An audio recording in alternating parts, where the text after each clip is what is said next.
Assalamualaikum warahmatullahi wabarakatuh. Perkenalkan, nama saya Rindi dengan NIM 2104010033 dari Prodi EKIS 2B. Di sini saya akan menjelaskan mengenai materi produksi dan pertumbuhan ekonomi. Produksi adalah sebuah proses yang dilakukan untuk menciptakan atau menambah nilai guna dari barang atau jasa. Jika pertumbuhan nilai guna dilakukan tanpa merubah bentuk produk, maka disebut sebagai produksi jasa seperti jasa konseling, jasa les pelajaran, jasa konsultan keuangan, dan sebagainya. Sementara pertambahan nilai guna yang diikuti dengan perubahan bentuk produk disebut produksi barang. Nah, kemudian fungsi produksi, yaitu perencanaan. Perencanaan pada produksi dapat diartikan sebagai melaksanakan kegiatan produksi barang atau jasa pada waktu tertentu yang disesuaikan dengan forecast yang telah disusun. Penyusunan forecast tersebut dilakukan dengan sistem yang terorganisir, mulai dari sumber daya manusia, bahan baku, ketersediaan pada gudang, alat, dan lain-lain. Kemudian faktor perencanaan yang pertama itu kualitas produk. Sangat perlu untuk direncanakan dengan baik dari siapa pasar yang dituju, keeksklusifannya, premium atau medium atau ekonomis, dan harganya. Karena setiap segmen pasar memiliki standar kualitas yang berbeda. Yang kedua, biaya produksi. Biaya produksi meliputi bahan, alat, tenaga kerja, dan yang terlibat dalam produksi. Pasti memerlukan biaya. Hal ini harus dimasukkan ke dalam perencanaan produksi agar tidak rugi atau biaya produksi lebih besar dari harga jual.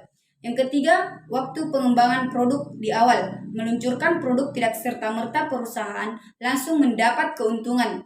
Terkadang perlu beberapa waktu untuk mencapai balik modal yang kita kenal dengan istilah break-even point. Poin ini juga mengisyaratkan ketanggapan perusahaan dalam mengikuti perkembangan teknologi. Yang keempat adalah biaya pengembangan produk. Sebuah perusahaan yang tidak melakukan inovasi, produk bisa saja mengalami kebangkrutan. Hal ini sudah banyak tertulis di dalam sejarah. Perusahaan yang dulunya menjadi raksasa merasa akan menjadi penguasa pasar selamanya, sementara dia tidak melakukan inovasi. Pada akhirnya mereka dikalahkan oleh bisnis-bisnis kecil yang tidak henti melakukan inovasi. Oleh karena itu, pengembangan produk dilakukan diantaranya melakukan survei pasar, riset, dan pengujian. Tentunya hal ini membutuhkan biaya. Kemudian yang kelima, kapabilitas pengembangan. Kapabilitas pengembangan merupakan aset yang dimiliki perusahaan untuk mengembangkan produk. Kemudian tujuan produksi. Yang pertama, masyarakat memiliki keberagaman kebutuhan yang harus dipenuhi. Kebutuhan yang tidak terpenuhi, mulai dari kebutuhan primer, sekunder, hingga tersier, dapat menjadikan kehidupan manusia tidak seimbang. Pakaian, makanan, dan minuman, tempat tinggal, pendidikan, kesehatan, informasi, komunikasi, gaya hidup, dan lain-lain sebagainya merupakan contoh konkret dari kebutuhan manusia. Oleh karena itu, produsen memproduksi produk-produk yang dibutuhkan oleh konsumen tersebut dengan cara menciptakan nilai guna atau menambahkan nilai guna. Yang kedua, memperoleh keuntungan bagi produsen. Produksi bertujuan agar perusahaan mendapatkan keuntungan dengan menciptakan atau memberikan nilai guna pada sebuah produk. Produsen dapat mengambil selisih dari harga jual dan biaya produksi. Produk yang dikonsumsi oleh masyarakat dibeli dan produsen mendapatkan pemasukan. Semakin baik perencanaan produksinya, semakin besar keuntungan yang didapatkan. Yang ketiga, menghasilkan barang setengah jadi. Barang setengah jadi yang diproduksi perlu diolah lebih lanjut sampai dapat dikonsumsi langsung oleh masyarakat. Yang keempat, menjadi stimulan tumbuhnya usaha produksi lain. Adanya produksi suatu produk dapat memicu muncul usaha produk lain yang berkaitan. Misalnya, institusi pendidikan tinggi sebagai produsen jasa pendidikan di area dekat kampus tersebut akan muncul usaha kos-kosan, usaha warung makan dan jajanan, pelayanan kesehatan, minimarket, pasar tradisional, angkutan, jasa terjemah, dan sebagainya. Yang kelima, mengurangi angka pengangguran. Proses produksi perusahaan mulai dari skala kecil dan menengah tidak mungkin dilakukan seorang diri. oleh ownernya. Bagaimanapun ingin menekan biaya produksi memerlukan bantuan orang lain. Oleh karena itu, dibutuhkan karyawan dengan cara melakukan perekrutan. Dari rekrutmen ini menambah angka pekerja di Indonesia dan mengurangi angka pengangguran. Semakin besar perusahaan, semakin besar menyerap tenaga kerja. Yang keenam, meningkatkan penghasilan masyarakat dan negara. Berkurangnya pengangguran dapat meningkatkan kesejahteraan masyarakat. Semakin banyak masyarakat yang sejahtera, semakin banyak masyarakat membelanjakan keuangannya untuk mengonsumsi makanan dan minuman, berwisata dan membayar pajak. Dengan demikian, semakin lancar pula pergerakan ekonomi negara dan pendapatan negara pun naik. Yang ketujuh, menjadikan produksi Indonesia dikenal di dunia internasional. Kegiatan produksi seringkali tidak hanya ditujukan untuk memenuhi kebutuhan lokal atau domestik. Tidak jarang pasar luar negeri juga membutuhkan produk-produk yang dihasilkan oleh produsen Indonesia. Sebut saja sambal pecel, kerupuk arang batok kelapa, sabut kelapa, furnitur, rempah-rempah, dan lain-lain. Kemudian jenis produksi. Berdasarkan produk yang dihasilkan, produksi ekstraktif. Produksi ini melakukan eksplorasi sumber daya alam tanpa mengubah sifat dan bentuk apapun. Hasil ekstraksi kemudian diserahkan kepada perusahaan lain untuk diolah lebih lanjut menjadi barang baru yang memiliki nilai yang lebih tinggi. Kemudian yang kedua itu produk agraris. Produk jenis ini mengolah alam dan memanfaatkan tanah agar dapat menghasilkan sumber daya alam yang berupa barang setengah jadi atau barang jadi. Hal ini tidak hanya mencakup pertanian saja, namun juga peternakan. Kemudian yang ketiga yaitu produksi industri. Produksi jenis ini mengolah bahan mentah atau bahan baku menjadi barang setengah jadi atau barang jadi. Produksi jenis ini menambah nilai guna agar dapat dimanfaatkan oleh manusia dengan pemanfaatan yang lebih baik lagi. Kemudian produksi perdagangan. Produksi jenis ini bergerak dengan menghubungkan antara produsen dengan konsumen agar barang yang diproduksi dapat beredar luas di pasaran berdasarkan jangka waktu dan prosesnya. Produksi berjangka pendek merupakan produksi yang prosesnya berlangsung cepat dan dinikmati segera oleh konsumen. Jenis produksi ini merupakan jenis produksi yang pertama kali muncul di Indonesia. Hasil dari produksi berjangka pendek mudah ditemukan dan sifatnya sangat mendasar. Sebut saja jajanan pasar, nasi pecel dan sate adalah contoh dari produksi berjangka pendek. Kemudian produksi berjangka panjang, dari judulnya sudah dapat kita tebak bahwa produksi berjangka panjang membutuhkan waktu yang panjang agar produk dapat dinikmati atau dimanfaatkan oleh konsumen. Proses produksinya pun tidak sesederhana produksi jangka pendek. Budidaya ikan lele, pembangunan rumah, budidaya lobster merupakan beberapa contoh dari produksi berjangka panjang. Kemudian produksi terus-menerus atau berkelanjutan.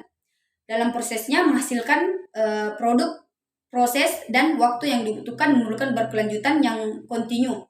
Dalam proses produksi jenis ini menggabungkan bahan lain atau alat lainnya agar hasil produksi dapat terselesaikan. Pembuatan gula, karet, mie kering merupakan beberapa contoh dari produksi jenis ini. Kemudian produksi berselingan. Produksi ini menggunakan beberapa bahan baku yang kemudian digabungkan agar menghasilkan barang baru. Contoh, sepeda, motor, pesawat terbang, mesin, dan lain-lain.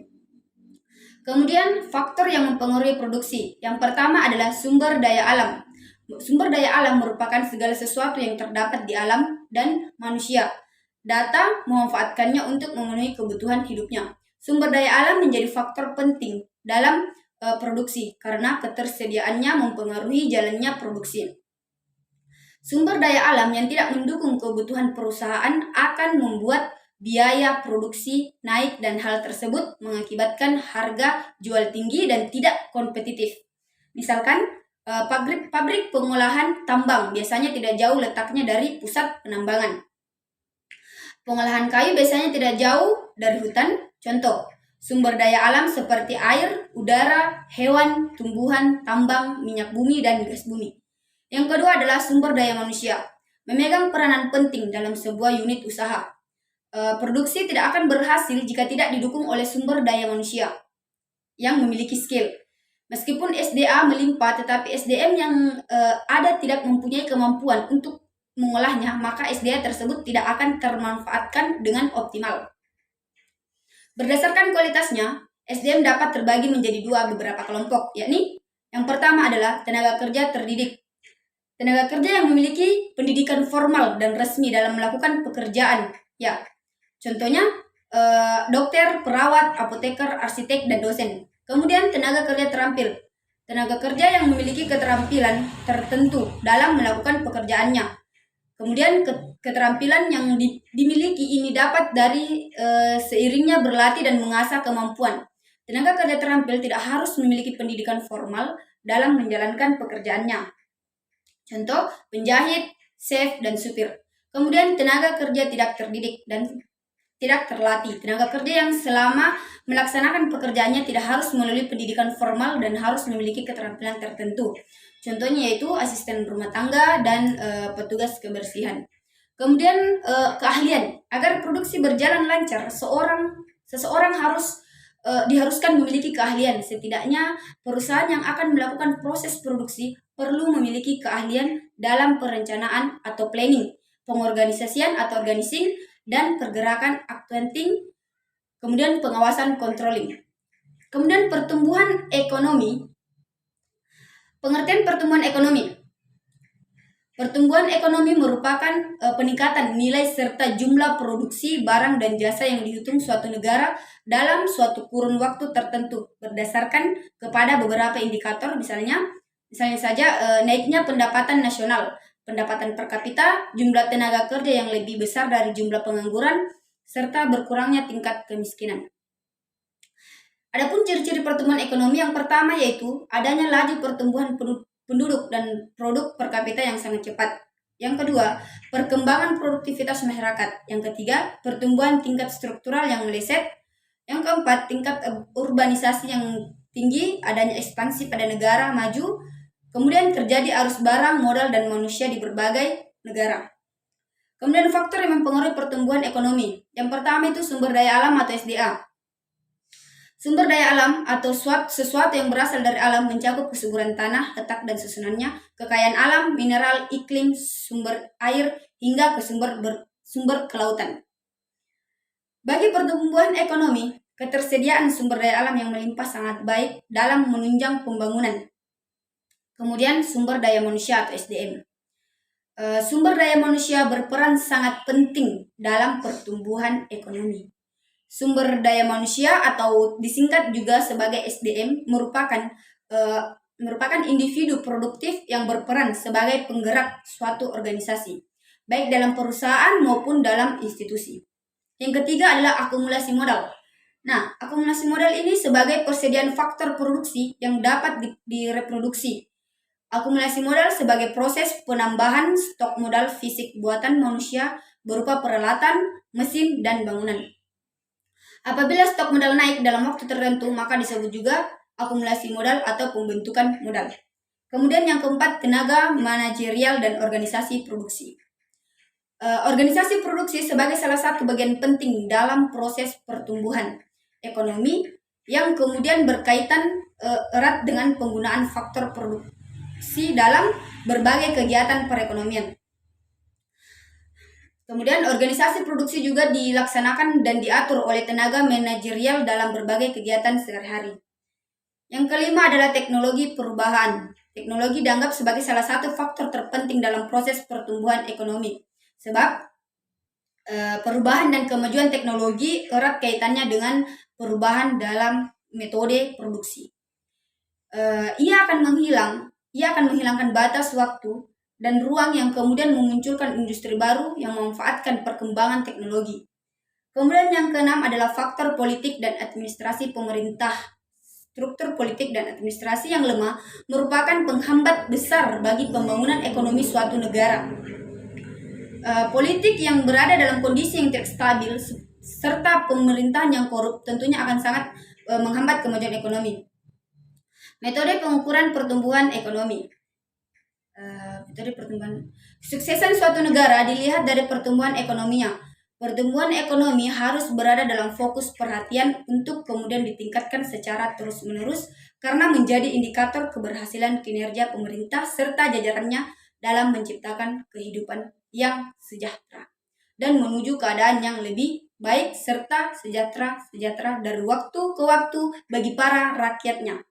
Kemudian tujuan pertumbuhan ekonomi yang pertama itu adalah memajukan suatu negara. Jika pertumbuhan ekonomi suatu negara sudah tercapai, maka suatu negara akan mengalami kemakmuran dari segi ekonomi. Kemakmuran ini menjadi penopang kehidupan dalam menjalankan suatu negara. Yang kedua, memperluas lapangan pekerjaan. Semakin tinggi tingkat pertumbuhan ekonomi, maka semakin banyak dibutuhkan tenaga kerja untuk bekerja. Tenaga kerja tersebut akan diberi balas jasa berupa upah. Kemudian yang ketiga adalah menambah devisa negara dengan adanya pertumbuhan ekonomi. Nilai ekspor semakin tinggi pula, maka devisa negara kita akan meningkat. Dengan meningkatnya devisa, negara dapat dijadikan sebagai bahan untuk mengimpor suatu barang dan jasa dari negara lain untuk kebutuhan negaranya. Kemudian yang keempat adalah penguasaan terhadap teknologi produksi. Dengan meningkatnya permintaan barang, teknologi pembuatannya pun sangat dibutuhkan. Dengan adanya teknologi pembuatan barang dapat lebih terselesaikan. Terus yang kelima, menyejahterakan masyarakat dari suatu negara tersebut dengan kemajuan negara dari segi ekonomi yang disusul aspek lainnya, menjadikan rakyatnya sejahtera. Demikianlah penjelasan materi dari saya. Kurang dan lebihnya mohon dimaafkan. Wabillahi taufiq wal hidayah. Wassalamualaikum warahmatullahi wabarakatuh.